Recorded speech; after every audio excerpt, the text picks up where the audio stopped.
राज्य प्रशासनिक सेवा के अधिकारी श्री अमीश कुमार जी, हमारे बहुत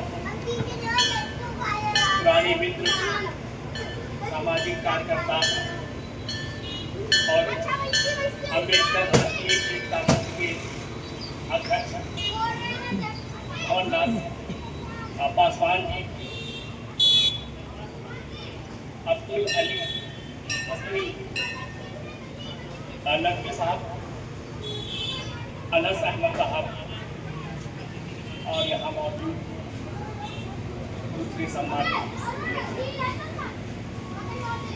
अब पहले आपको स्वतंत्रता दिवस की बहुत बहुत शुभकामनाएं, बधाई और मुबारकबाद। साथ ही आयोजकों को भी इस बात के लिए शुक्रिया कि उन्होंने हमें आमंत्रित किया अपने इस कार्यक्रम में। उनका ये आमंत्रण एक औपचारिक आमंत्रण नहीं था, एक अपनायत भरा, एक अपनेपन का आमंत्रण था। उसके लिए भी उनका बहुत बहुत शुक्रिया।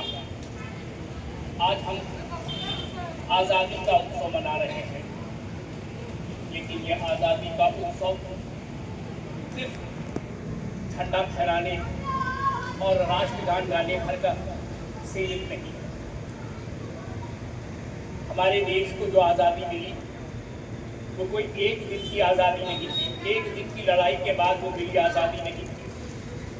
ऐसा नहीं हुआ कि वो कोई किसी दुकान के किराएदार रहे हो अंग्रेज लोग और गांधी जी आए हो और उन्होंने कहा हो कि अब आप हमारी दुकान को खाली कर दीजिए, और फिर वो अंग्रेज लोग 15 अगस्त को चाबी सौंप कर चले गए हों।